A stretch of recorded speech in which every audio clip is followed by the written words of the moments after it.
Das Herz vom Aff. Der Aff wohnt im Mangobaum am Fluss. Der Baum ist gross und an Schnüren trägt er saftige Mangos. Jeden Tag kommen die Freunde vom Aff. Der Leu, der Elefant, das Zebra, die Schlange und die Giraffe mit dem langen Hals und noch viel mehr. Sie geniessen den Schatten unter dem Mangobaum und der Aff teilt mit seinen Freunden die Früchte. Einmal schwimmt ein Krokodil den Fluss auf. Der Aff sieht's. Er hat noch gar nie ein Krokodil gesehen vorher. Und er lässt es ein, von seinen feinen Früchten zu probieren. «Hey, Krokodil, willst du einen Mango essen?» «Ich habe noch nie Mangos probiert», ruft das Krokodil. «So fass», ruft der Aff und schiesst dem Krokodil eine Frucht oben runter.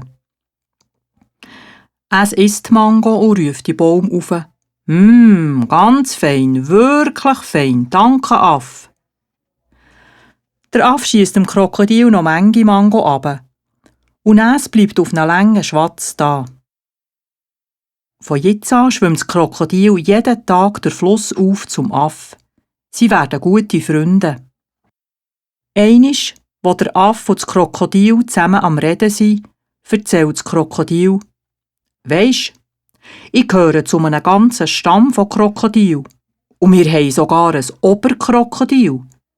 Das ist ein ganzes gescheites Tier. Das bedeutet uns viel.» «Warum hast du mir nicht schon lange von deinem Oberkrokodil erzählt?»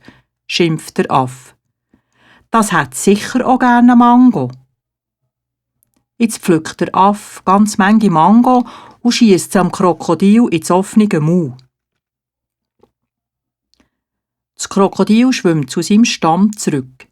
Dort teilt es die Mango mit den anderen. Das Oberkrokodil ist ganz begeistert von diesen saftigen Früchten.